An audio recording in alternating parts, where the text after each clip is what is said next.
as we recited the prayers of Srila Rūpa Goswami at Rādhā-kuṇḍa, we can remember that there is a hierarchy of regions, and the topmost of them all is Śrī Rādhā-kuṇḍa. And in the Upadeśāmṛta, it's mentioned that one should live in Rādhā-kuṇḍa. One who takes bath there is certainly liberated. Our acharyas, especially demonstrative was Srila Bhaktisiddhanta Saraswati Thakur, came to Śrī Rādhā-kuṇḍa, known as the consummate scholar, prodigy, as a child who not only memorized the whole Bhagavad Gita by the time he was 7, but also could give elaborate commentary according to all the acharyas, who distinguished himself academically, and who then took shelter of his spiritual master and his exalted father, Srila Bhaktivinoda Thakur. And after their passing away, he spent 10 years chanting 1 billion names of Krishna. And inspired by Sri Chaitanya Mahaprabhu and the Panchatattva, he came out to teach Krishna consciousness. Srila Prabhupada similarly spent time planning from the moment that he received instruction from his spiritual master. He mentioned that he kept that in his heart. It was 11 years until he was initiated by his guru after that first meeting at Ultadanga Junction Road at the Gaudiya there. And he also, even at that time, was engaged in business and had family to maintain. Was he busy? Well, when Srila Bhaktisiddhanta Saraswati Thakur had a yatra for 10 days, Srila Prabhupada came to the yatra, but he only could afford 1 day, and came at the last day, and took time to sit and hear from Srila Bhaktisiddhanta Saraswati Thakur. Srila Bhaktisiddhanta Saraswati Thakur inculcated into the heart of his disciples. Some could understand, others could not, or weren't able to apply the instructions. Nonetheless, our founder Acharya, Srila Prabhupada, had imbibed from his Guru Maharaj a sense of reverence for the topics of Śrī Radha-Krishna, but to speak of Śrī Radha-Krishna in Rādhā-kuṇḍa. Srila Bhaktisiddhanta Saraswati Thakur himself had come here to speak, and many of the local Babajis came to hear him. But when they found that he was speaking on topics of śāstra that were simple, they became disgusted and many went away because they expected him to be speaking about Madhurya Lila and intimate topics of Krishna and Rādhārāṇī at Rādhā-kuṇḍa. Srila Bhaktisiddhanta Saraswati Thakur, however, emphasized what has been described as Maranam before Smaranam. Maranam means death. Death means death to the material world. And we go back to Uddhava's inquiries from Krishna, which I didn't mention. He asked how it was that he could become free from attachment to family life. He asked that question. He said, as an eternal associate of Krishna, and he was asking, how do I become free from attachment? He did Tunti Yatha Vishvesha Vishvatman Vishvamurti Sukeshu Snehapasham Ivam Chindi. Last line. Huh? Say it loud. Say the first line, first word of the last line. Dridam Pantishu Vishnushu. ataḥ vishvesha vishvaha vishnumurti sukeshu me sneha pasham idam chindi drindam pandishu vrishnishu. Thank you. So, Queen Kunti, eternally liberated soul, she's praying, how do I separate my sentiments for my family and my devotional sentiments? Please distinguish and sever any materialistic ties that I may have. Dridam pandishu vrishnishu. So, Uddhava asked this question and Krishna replied by telling about the Avadhuta Brahmana. This is Krishna's teaching, and he told a story about Maharaj Yadu traveling with his retinue through a jungleless area, a forest, undeveloped area, no people, only animals. However, he came across an avadhuta, which means one who has no apparent connection with or concern for human society. It was wandering in the forest, and King Yadu, of course, started a conversation with him and understood that he was a self-realized person. And he asked him, how did you become self-realized? And the Avadhuta Brahmana said, because I've taken help from my gurus. Gurus? Said Yadu Maharaj, where are they? He said, oh, I have 24 gurus here. And then he began to speak of the ways in which he had learned lessons from various entities. Some of them people, others natural phenomena.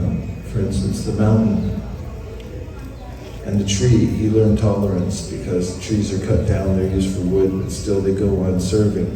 The mountain gets pounded by rain and thunder, but then bountifully gives water, minerals to anyone and everyone. And then he told the story of the Karari hawk. He told how one day he had been sitting and he noticed a small Karari hawk flying up into the air with a mouse. Actually, it says a piece of meat, but I like a mouse better because it's nondescript, and I used it in a setting which I'll tell you about in a minute. And then two other larger Karari hawks saw him, the small Karari hawk, flying up with a mouse as its food, and the two birds who were hungry assailed the small hawk and said, give it up or die. So he dropped the mouse. And then he lived. And just from watching that, the smaller bird, the sage, could understand the value of letting go of things. Letting go. Because there's ways in which I inordinately hold on to temporary things, which will be taken away from me, and if I can understand the right time to let go of them, then as the small bird went on to live. Now I told this story at Intel, and I did a slideshow about it, and instead of saying piece of meat, I said the mouse. And what do you think people thought of when I said a mouse? This. And when I came back the next time, which was about a month or two later, there was a group of people waiting there, and as soon as I came in, they said, drop the mouse, drop the mouse. It's a simple instruction that Krishna gave to Uddhava, but Maranam before Smaranam. In other words, before one is able to comprehend or think of the pastimes of Rādhā and Kṛṣṇa and Rādhā-kuṇḍa, one must begin with the simplest of processes. For instance, what is the instruction of the śāstra? Ataḥ śrī-kṛṣṇa-nāmādi bhaved, grāhyam, indriyaiḥ, sevonmukhe, jihvādau, swayam sphuraty.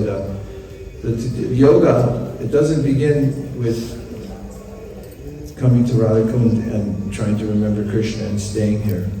But it begins with jihvā, ādau. Ādau means beginning, and jihvā means the tongue. One has to start with the tongue. What about our Gaudiya teachers? That's from the Padma Purāṇa. How do they apply this? We came to the last 3 verses about Shri Rādhā-kuṇḍa and about Śrīmatī Rādhārāṇī and the loving affair she has with Krishna here. But where did we start when we recited the Upadeśāmṛta? The first 2 words, vācodegam, means mind your speech. It's the gateway sense, says the Srimad Bhāgavatam, that you can understand that if you're able to control your tongue, then all the other senses are controlled. But if you cannot control your tongue, then you can understand that none of your senses are controlled. And therefore,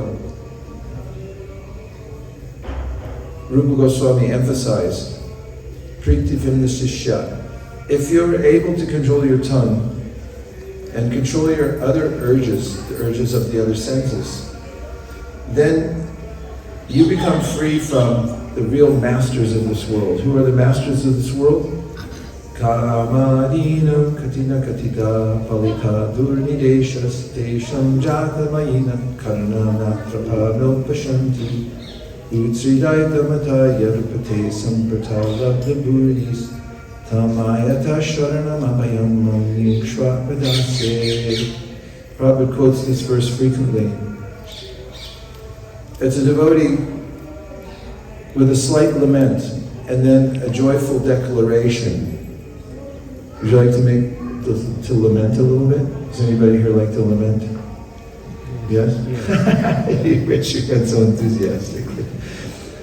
Feels good to lament for the right cause. We can lament unnecessarily. In fact, the Shudras are known for lamentation, but for no good reason. But there is a slightly good reason to lament. And we shouldn't overdo it, says the śāstra. It says, Jata shravana katasu nirvina sarvakarmasu veda dukatmakam kamams parityagi pyanishvara toba jeta mandrita shadala dridhanishchaya jushavanam shtam kamams dukadarsham jagariya. Means that there's a stage of devotional service at which our faith is born in hearing and chanting. There's a sense that I know Śrīmatī Swakata Krishna Punya Shravana Kirtana, and that whole paragraph is the path to perfection in life. Jata Shravana Makatasu Nirvina, and I also have a sense that wantonly engaging the senses in sense gratification leads to misery. Veda dukkha makankamams parityagi pyanishvara, but I don't have the power to fully control senses yet, it says. Parityage, I can't give it up. Pyanishvara, because I don't have the power. So Krishna, who speaks this verse, says, go on practicing, because in this interim period of anartha nivritti, which feels like swimming in the middle of the ocean and not knowing when the shore is when you'll see the shore next, means you have to keep going. And he says, grāhyam, which means you can lament a little bit, but not so much, not become so morose that you say, nobody can do it, least of which I can't do it either. That's illegal. You can never claim it can't be done, because as Vyasadeva says in his Vedanta Sutra, then what are all the instructions for? He writes that in a sutra. He said, there's so many instructions saying, do this, rise. So to say that I can't do it doesn't compute. It doesn't make sense, because the admonition is that you should rise, and therefore the process is effective. You just have to be patient.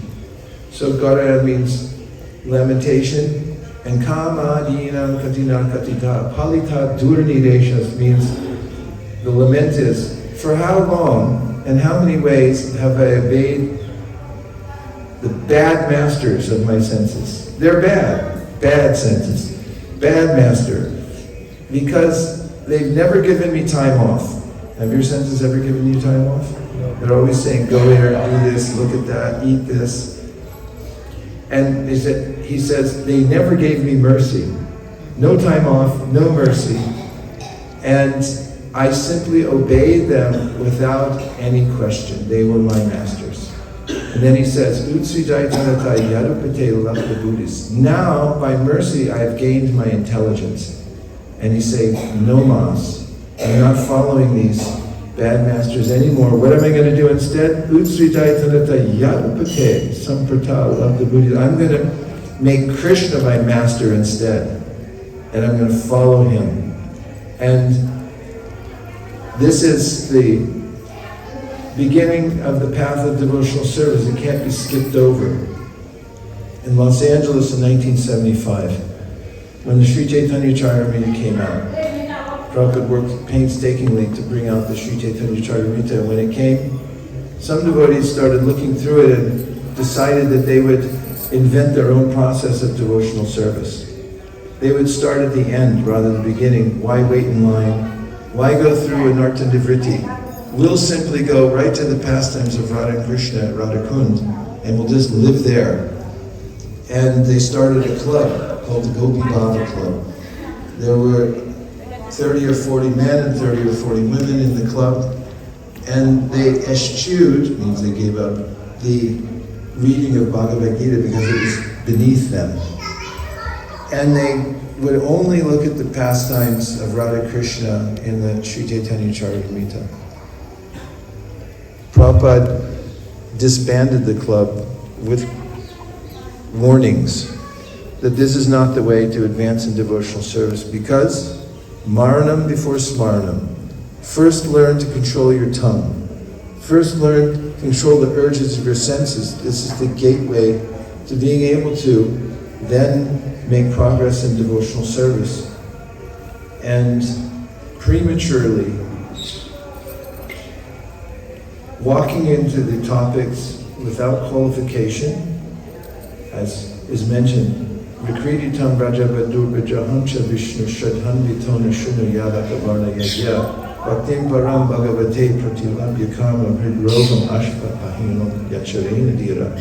Yes, one will attain Bhaktim Param, the highest level of devotional service, Bhaktim Param Bhagavate Pratilabhya Kama.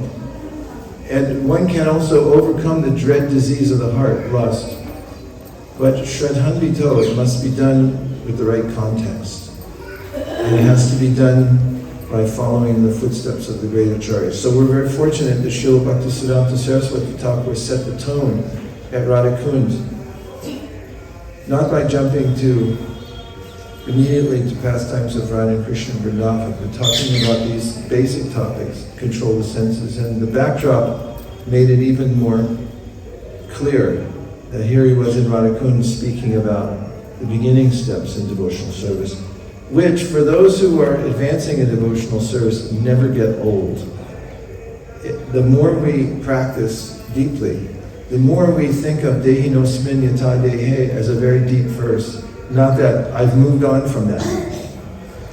And now I'll listen to the highest pastimes in the universe.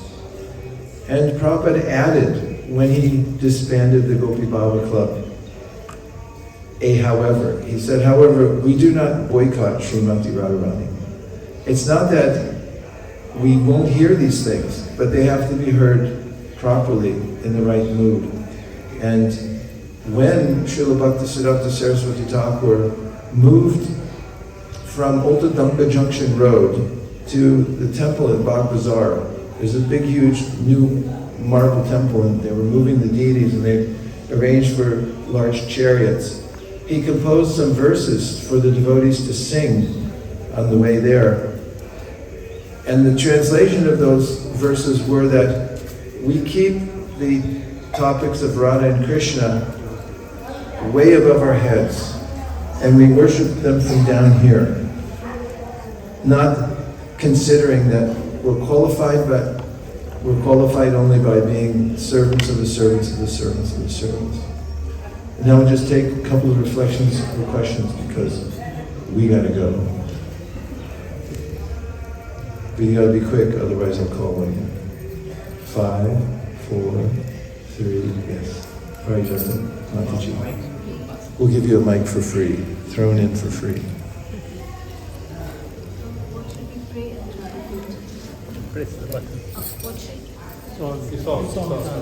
What should be our prayer at Rādhā-kuṇḍa?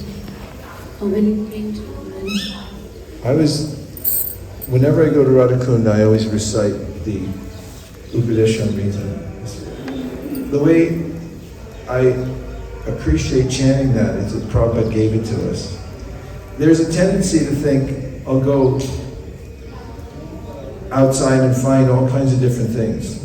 And not that there aren't lots of literatures, and not that we shouldn't know what they are and at some point read them all and understand them. I'll give you some context and keep the answer short-ish. There's a way in which there was a controversy when devotees first came to India, American devotees, because that's all there were at first. And when they came, some of the devotees found out, oh, there's other sources of knowledge about devotional service. So they went to Gaudiya and they found whatever books were translated, very few, but there were enough so that they were collecting them in the ashram. The temple president at the time saw this happening, and he said, no, you can't read these books. And that started a controversy, and at that time in the movement, the way all controversies were solved were by coming to Prabhupada. And oftentimes they took place on a morning walk where one side of the issue, the ways of one side issue were on one side of Prabhupada and the other ones on the other. And as they walked, they would... So you can read this. It's in the archives where they mentioned that Prabhupada, we're reading these books of the other acharyas, and temple presidents banned them. You can't read them. And he says, we shouldn't read the books of the previous acharyas. And Prabhupada stopped and he said, I have said? He said, no, I have said you should read the books of the previous acharyas, but first you should assimilate what you already have. And this was his point. He said, yes, there is a universe, there is a canon which includes all of the most important writings of the Goswamis, etc. But, he said, you should assimilate what you have. My realization, assimilating what we already have might take multiple lifetimes. As if you just, like His Holiness Hanuman Swami, I noticed that for years he used to carry an Upadeśāmṛta around his neck. He had a little bag. Maharaj, what's in the bag? Upadeśāmṛta. How long did he have it? For years. And he would go deeply within that book and read it over and over again. And his mode of worship was to assimilate what he already had. And so when I think of offering prayers in a place, I consider, what do I already have? And one of the books that directly relates to Rādhā-kuṇḍa, but does it in Rūpa Goswami's way, and in the way, and of course Prabhupada gave us that, it's nice to recite those verses. And I highly recommend memorizing these verses and others, so that when we do go to holy places, that's what you can offer. You could throw a few rupees, and we should always give a dakshina when we go someplace, but we should also memorize some sets of verses, so when you go there, for instance to Rādhā-kuṇḍa, you know the Upadeśāmṛta, and that's what you can offer when you go there. It's a nice offering to make. It has all the prayers about Rādhā-kuṇḍa. And it starts with Vachravega. What could be better?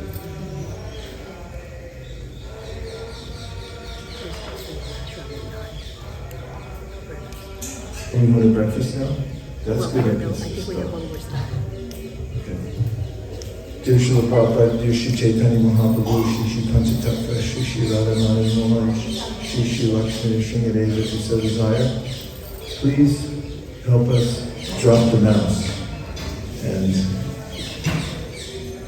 have full faith in hearing from what we've already been given, fully and completely. Let us be respectful to the topics of Shri Rādhā-kuṇḍa, and they're very carefully within these topics. keeping them above our head. Thank you for considering our request. Om Tat Sat.